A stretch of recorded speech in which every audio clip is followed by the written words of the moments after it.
జరిగిన పరిస్థితి అందరికీ కూడా తెలిసిందే. గత చరిత్రలో ఎప్పుడూ జరగని విధంగా ఏకంగా 99% వాగ్దానాలు అమలు చేశాం.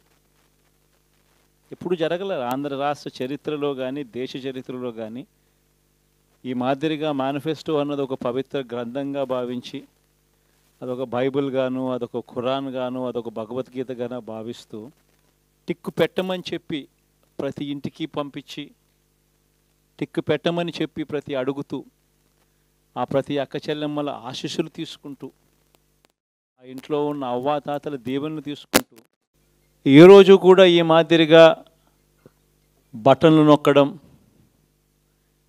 ఏకంగా 2,70,000 కోట్ల రూపాయలు ఎటువంటి వివక్ష లేకుండా ఎటువంటి లంచాలు లేకుండా ఏ నెలలో ఏమిస్తామో అని ముందే చెప్పి క్యాలెండర్ ప్రకటించి ఆ నెలలో అది తప్పకుండా ప్రతి సంవత్సరం తూచా తప్పకుండా ప్రతి సంవత్సరం అది జరిగేట్టుగా చేస్తూ ఏకంగా 2,70,000 కోట్ల రూపాయల వివిధ పథకాల ద్వారా మాట తప్పకుండా జరగడం కూడా గతంలో ఎప్పుడూ కూడా చూడలేదు, జరగలేదు. ఇవన్నీ కూడా నేను ఏదైతే చెప్తా ఉన్నానో ఇవన్నీ ఎప్పుడూ చూడని మార్పులు, గతంలో ఎప్పుడూ జరగని సంస్కరణలు. విద్యారంగంలో అయితేనేమి, వైద్య రంగంలో అయితేనేమి, వ్యవసాయ రంగంలో అయితేనేమి, సామాజిక న్యాయం అంశంలో అయితేనేమి, మహిళా సాధికారత అంశంలో అయితేనేమి, గవర్నెన్స్ విషయంలో అయితేనేమి ఎప్పుడు జరగని చూడని సంస్కరణలను కూడా తీసుకొచ్చు. ఇవన్నీ నేను ఏదైతే చెప్తా ఉన్నానో ఇవన్నీ మనం చేసి చూపించి ప్రజల మన్ననలు పొందిన తర్వాతే ఎన్నికలకు వెళ్ళాం. ఎన్నికల్లో ఏమైందో తెలీదు. 5 సంవత్సరాలు కళ్ళు మూసుకుంటే చాలా అయిపోయింది. 5 సంవత్సరాలు మళ్ళీ 2024 నుంచి 2029 కూడా అదే మాదిరిగానే కళ్ళు మూసుకుంటే 2029 కూడా కళ్ళు మూసుకుంటే వచ్చేస్తుంది. ఇది మనం గుర్తుపెట్టుకోవాల్సిన అంశం ఏమిటి అని అంటే సినిమాలో ఓన్లీ ఫస్ట్ హాఫ్ మాత్రమే అయ్యింది. గతంలో కూడా ఇదే మాదిరిగా పరిస్థితులు ఉన్నప్పుడు కూడా మనం ఏ మాదిరిగా పైకి లేచాము అన్నది కూడా మీ అందరికీ తెలిసిన విషయాలే. నేను ఒక్కటే మీ అందరికీ చెప్తా ఉన్నా, ప్రజల్లో ఈరోజు మనం చేసిన మంచి ఉంది, ఇంటింటికి మనం చేసిన మంచి ఇంకా బ్రతికే ఉంది. ప్రజల్లో ఈరోజు మనం చేసిన పాలన మీద విశ్వసనీయత అనే పదానికి అర్థం ఈ రోజుకి కూడా ప్రజల్లో ఉంది. గడప గడపకు మనం చేసిన మంచి ఇంకా ప్రజల్లో బతికే ఉంది. మరి ఇవన్నీ ఉన్నప్పుడు మళ్ళీ మనం లేయడం కూడా తథ్యం.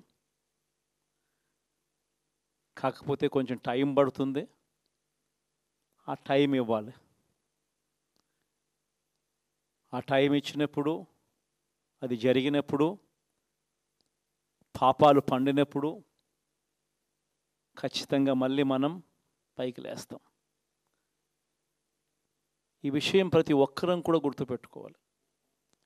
ఎందుకు ఈ మాట కూడా చెప్తా ఉన్నానంటే రాజకీయాలలో అన్నిటికన్నా ముఖ్యమైన అంశం క్యారెక్టర్, విలువలు, విశ్వసనీయత. ఈ పదాలకు అర్థం తెలిసి ఉండడం రాజకీయాలలో చాలా అవసరం. రాజకీయం అంటే ఎల్లవేళలా అధికారమే కాదు. అధికారంలో లేనప్పుడు కష్టాలు ఖచ్చితంగా వస్తాయి, కానీ ఖచ్చితంగా కష్టాలు వచ్చినప్పుడు మనం ఖచ్చితంగా ఏ రకంగా రియాక్ట్ అవుతామన్నది మన చేతుల్లో ఉంది. విలువలు, విశ్వసనీయత లేని మనిషిగా రాజకీయాలు చేద్దామా, లేదా కష్టాలు వచ్చినప్పుడు ఆ కష్టాలను ఎదుర్కొని హుందాగా నిలబడుతూ మళ్ళీ 5 సంవత్సరాలు కళ్ళు మూసుకుంటే 5 సంవత్సరాలు అయిపోతాయి, మళ్ళీ 5 సంవత్సరాల తర్వాత మన పాలన వస్తుంది, మన ప్రభుత్వం వస్తుంది, అప్పుడు మళ్ళీ మనమే ఆందోళన ఎక్కుతామన్నది కూడా గుర్తుపెట్టుకొని అడుగులు వేస్తామా అన్నది మనలో ప్రతి ఒక్కరూ కూడా ఆలోచన చేసుకోవాలి. ఇదే మన ప్రభుత్వం అధికారంలో ఉన్నప్పుడు కులం చూడలేదు, మతం చూడలేదు, ప్రాంతం చూడలేదు, రాజకీయాలు చూడలేదు. చివరికి ఏ పార్టీకి ఎవరు ఓటు వేశారు అన్నది కూడా చూడకుండా ప్రతి పథకము కూడా డోర్ డెలివరీ చేయించాం మనం. అర్హత మాత్రమే ప్రామాణికంగా తీసుకొని ప్రతి పథకము, ప్రతి మంచి కూడా ప్రతి ఇంటికి డోర్ డెలివరీ చేయించాం. అలా ప్రతి మంచి, ప్రతి పథకము డోర్ డెలివరీ చేసిన ప్రభుత్వం మనదైతే, పాలన మందైతే, ఈరోజు కేవలం వాళ్ళ పార్టీకి ఓటు వేయలేదు అని మాత్రమే, ఓటుకు వేయకపోవడమే పాపం అన్నట్టుగా ఈరోజు రావణ కాష్టం సృష్టిస్తూ ఉన్నారు, విధ్వంసం చేస్తూ ఉన్నారు, ఆస్తులు నష్టం చేస్తున్నారు, కొడతా ఉన్నారు, అవమానిస్తూ ఉన్నారు. ఇవన్నీ శిశుపాలుని పాపాల్లో భాగాలుగా ఇవన్నీ అప్పుడే పాపాలు మొదలయ్యాయి. ఒకవైపున మనమేమో మనకు ఓటు వేయకపోయినా కానీ ఏ రోజు కూడా డిస్క్రిమినేషన్ చూడలేదు. అటువంటి వాళ్లకు కూడా మనం డోర్ డెలివరీ చేసిన ప్రభుత్వం పాలన మందైతే, ఈరోజు కేవలం ఓటు వేయలేదన్న ఒకే ఒక కారణంతో ఏకంగా కొడతా ఉన్న పాలన వీళ్ళది.